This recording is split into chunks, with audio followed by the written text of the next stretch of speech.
This cold blast is causing problems for travelers throughout the region. We'll have the latest on a huge pileup in Jefferson County.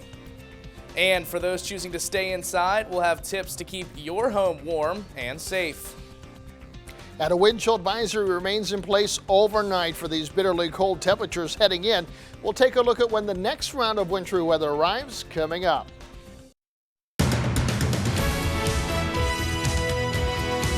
WATM News Center, centered on you. Good evening, I'm Matt Baumgarten. The region is under a deep freeze with single-digit temperatures and below freezing wind chill factors. The blustery weather has caused traffic accidents throughout the region. We'll get to that major pileup in just a minute, but first let's get to the forecast right now. Josh, how long are these icy temperatures going to stick around? You know, it looks like for the remainder of the week, Matt, we are talking temperatures here that at some point, with the wind factored in, may be as low as 15 to 20 below zero. That's why the National Weather Service continues a wind chill advisory for the vast majority of central and western Pennsylvania. These would be the light blue shaded areas, western and northern Center County along 99 southward through Blair and into Bedford counties under a wind chill advisory until the wee hours of tomorrow morning. Right now, wind chills more prominent across the Laurel Highlands, running close to 15 below zero. That's the feel like in Somerset, Johnstown at 12 below, State College at 7 below. And we stay in that range right through tonight, the first couple of hours of Friday. And then as we interact with another storm system by Saturday, warmer air is actually going to pull into the region. So watch what happens to the wind chills. They become not a factor at all. By the time we get into Saturday, in fact, we're going to be surging well above freezing, if not getting close to 45 to 50 degrees by the time we get into Saturday afternoon. Now we'll time out the change in precipitation types here coming up in just a little bit. Matt. Well, as we mentioned at the top of the show, a major traffic accident brought traffic to a halt on a portion of I-80 this morning in Jefferson County. Officials reported multiple accidents along I-80 and in Falls Creek.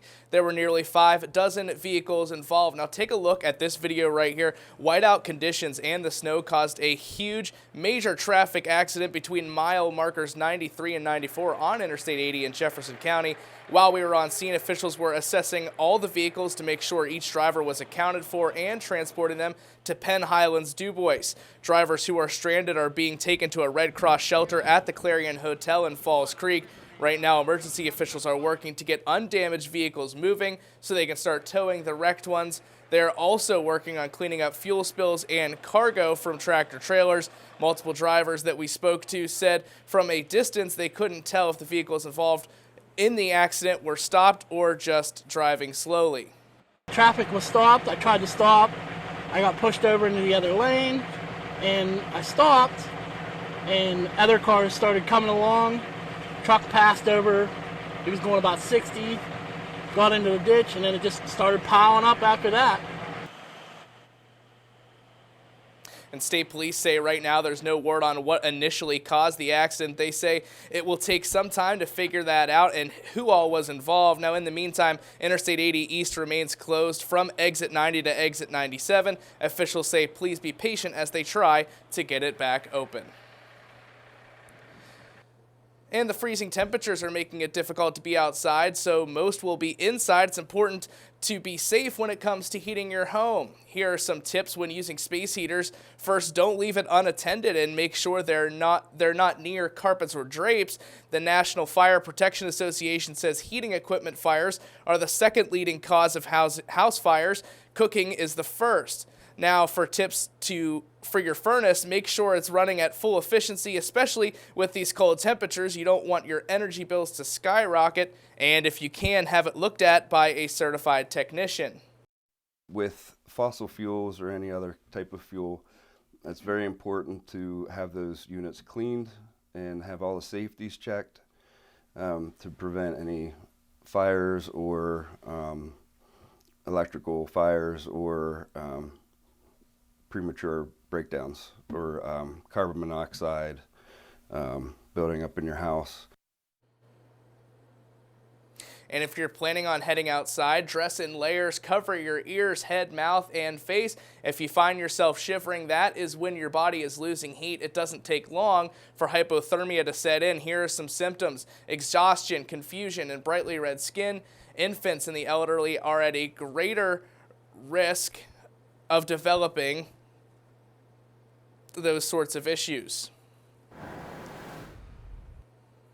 And a Huntington County woman will pay thousands after lying about having cancer and collecting money from a local organization. Amy Lewis was at the courthouse today with members of that organization. Amy, what did they have to say? It was a full courthouse today with very emotional testimonies. Today we heard from several members of this organization. They say Miranda Zenoble deserves the maximum sentence, but the judge thought differently. It was in January of last year when authorities say Zenoble told the organization team No One Fights Alone that she was battling ovarian cancer and needed money to help pay for treatments. But just months after handing over $800 in cash, the truth came out. Miranda Zenoble was lying about having cancer. And after pleading no contest to theft charges back in October, Zenoble stood in front of the judge once again. She faced up to 5 years in prison, but instead is paying $3,000 to the organization she stole from. They came to hear her sentence and give their testimony. We had a huge crowd, the whole No One Fights Alone crowd. We wanted to, even if she got nothing out of it, we wanted her to hear their voices, the ones that are not with us anymore, the ones that are still fighting, the ones that have fought, like myself. According to the judge, Zenoble committed the ultimate betrayal, making it harder for those who are actually fighting the disease to get the help they rightfully deserve. I can't sleep because I'm sick, and I'm spending time feeling sick for you, not even just for my own sickness. How much time did you do spending research to find out the best lies to tell in order to get the sympathy and the money? The group says they now have to ask for proof of cancer before giving money to patients.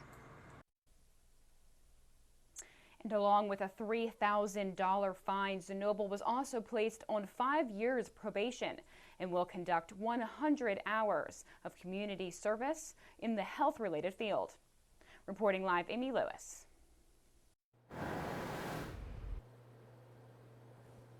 And new this evening, the State Auditor General says that a recent performance audit of the Greater Johnstown School District raises questions about the school's financial challenges and hiring practices. According to a new release late this morning, Eugene DePasquale says those issues have cost the school district $136,000. DePasquale detailed the hiring of a school board member's daughter for a newly created position in 2012 that offered a 5-year contract. Her position was changed 2 years later before she was placed on administrative leave. She was then offered a contract buyout that cost the district more than $136,000.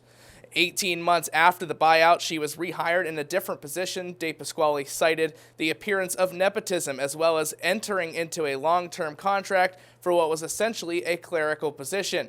DePasquale was pleased with the district's improvement in handling the transportation budget. And officials in Johnstown still looking for the suspect involved in a shooting outside of the Family Dollar in Dale Borough on December 3rd. Police say they used surveillance video to help identify 29-year-old Kirsten Pretler and are asking that he turn himself in. The released video shows Pretler waiting behind a wall for a man to walk out of the store, upon which he assaulted and shot him with a 9mm handgun. According to Johnstown police, the victim was shot in the arm and taken to the hospital, but he has since been released. The victim, Galui, was seen on camera being assaulted by Mr. Pretler. He did assault him before he did shoot him. We're asking if anybody sees Kristen Pretler to tell him to turn himself in or have him turn himself in to the Johnstown Police Department. Pretler is wanted for possession of a firearm, aggravated assault, and reckless endangerment. And the tow truck driver who died in Tuesday's freak accident has been identified.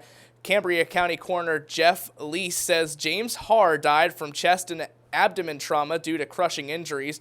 Harr went to pick up a 1-ton dump truck and put it on a rollback when the dump truck rolled back, pinning him between the two vehicles. Lease ruled the death as accidental. And a Johnstown man will stand trial for sexually assaulting a disabled girl and punching a police dog when arrested.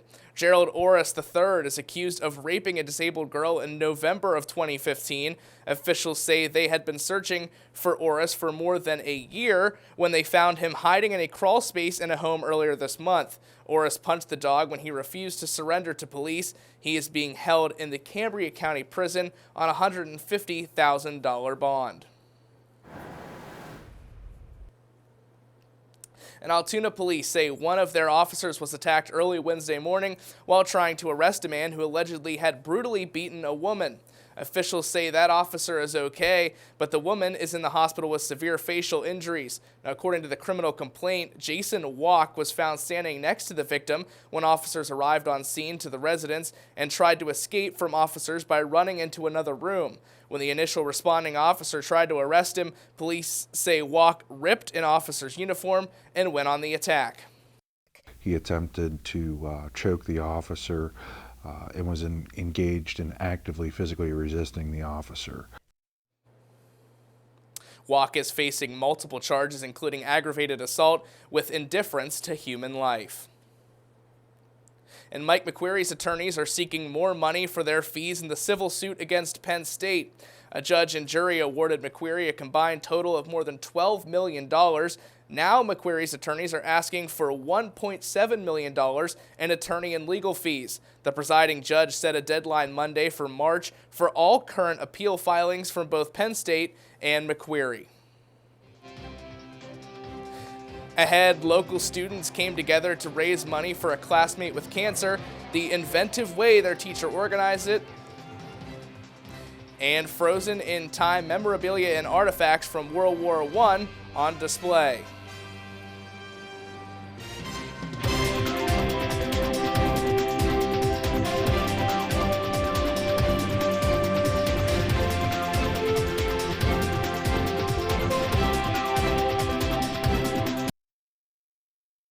The Bedford County Historical Society is in the process of compiling memorabilia from soldiers who fought in World War I. The United States entered the war on April 6, 1917 with the declaration of war on the German Empire. The Society plans on setting up an exhibit to commemorate the event and have an interest in letters exchanged between soldiers and their families. They are also looking for obituaries of the soldiers, but will accept any type of artifact presented. The Society hopes the written letters will provide an intimate glimpse into the lives of these soldiers. By having possibly letters from individuals who were in the war, might be describing their life in activities in that whatever unit they were in, whether they were overseas or here in the U.S. during that time period. And the Society hopes to have the display up and running by the 100th anniversary date. People can drop off items at the Bedford County Historical Society. The Society is willing to photograph items for the exhibit.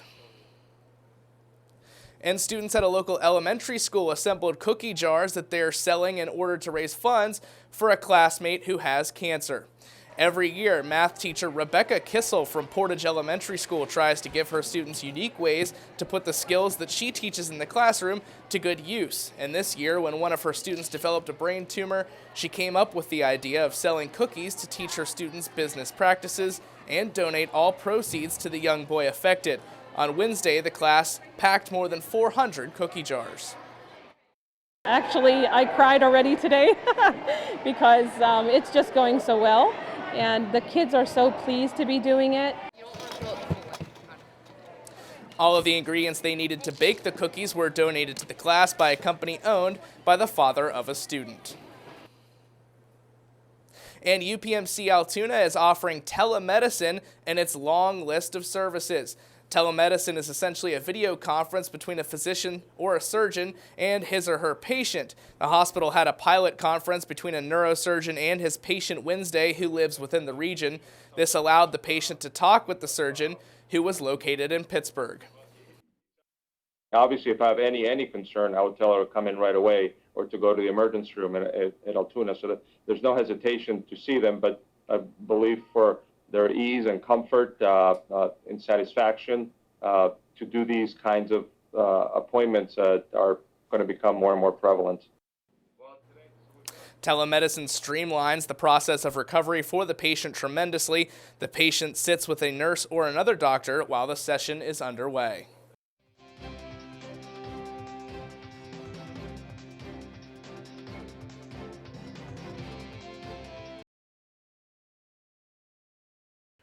We've got a wind chill advisory remaining in place across much of the region for the remainder of tonight through the early hours of tomorrow. So it will be another very cold, in some cases dangerously cold out at the bus stop Friday morning, but conditions will gradually improve. The biting wind chill will gradually decrease, and we're actually going to see somewhat of a milder stretch come in for the upcoming weekend. More on that in just a moment, as well as the winter weather potential. 6 below it feels like at this hour now, tune-up. 6 above, and Huntington not as nearly as bad there.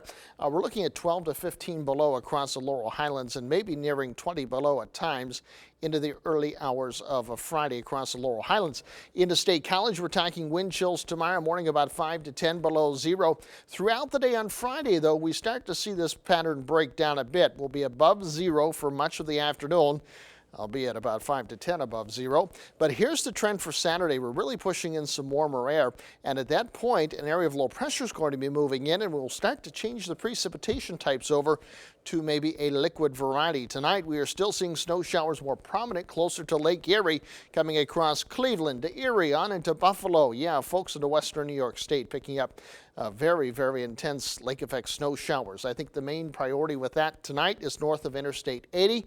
And then for tomorrow, some clouds, some sunshine through the first half of the day. Clouds are back into Friday evening, and here's the leading edge of that next storm system. We believe it'll start initially as some snow. So from 10 o'clock to midnight, Friday evening, we start to see this wave of snow move through. Watch what happens as some slightly milder air begins to interact with this area of low pressure. We'll start to change it over in precipitation types. So in the wee hours of Saturday morning, over to some sleet and freezing rain. And the key will be how fast can we push that warm air across the ridges to see a changeover for most everybody. But with this cold air entrenched, I think there's going to be a period, and a prolonged period, that is, of some freezing rain from Clearfield to State College, maybe through Clinton County as well, before changing over to all rain into Saturday evening. So the forecast details it very nicely here for us. Tomorrow, some sun, some clouds, high temperatures, a whopping 20 degrees, double it on Saturday, close to 40. Maybe even close to 45 in southwestern Pennsylvania. That ice early on, over to some rain later in the day. AM rain on Monday, or Sunday rather, over to some snow showers later in the day. We'll finally get some sunshine back in on Monday and Tuesday with highs right around 30 degrees.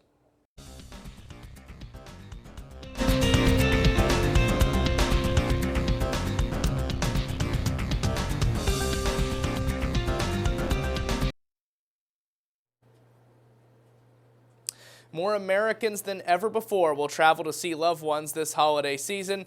AAA projects 103 million people will hit the roads and fly the friendly skies between December 23rd and January 2nd. That's 1.5% more people traveling this year than last for a record-breaking year-end. The majority, nearly 94 million, will be hitting the roads. Airlines are also expecting to see a boost, with some 45 million set to travel through airports across the country. And it was the flub heard round the world. TV and radio star Steve Harvey crowned the wrong Miss Universe at the 2015 pageant. Now he's preparing to do it again, host the competition, that is, not mess up the winner. Harvey will be live on stage for the 2016 Miss Universe contest in the Philippines. According to Variety.com, the event will air on Fox Sunday, January 29th.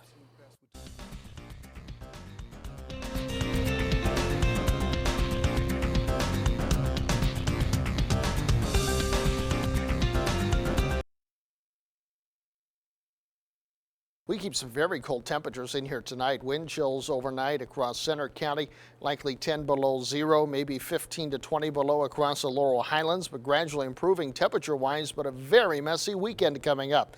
A wintry mix early Saturday, over to some rain in the afternoon with temperatures above freezing. Folks, we're nearing 40 to 45 degrees over the weekend. Then temperatures start to fall right back off Sunday afternoon, and we'll end that system up with some snow showers for the rest of Sunday. So here we go, Matt. We are really looking at a cold night once again coming up tonight and right into the early hours of tomorrow for the kids out at the bus stop.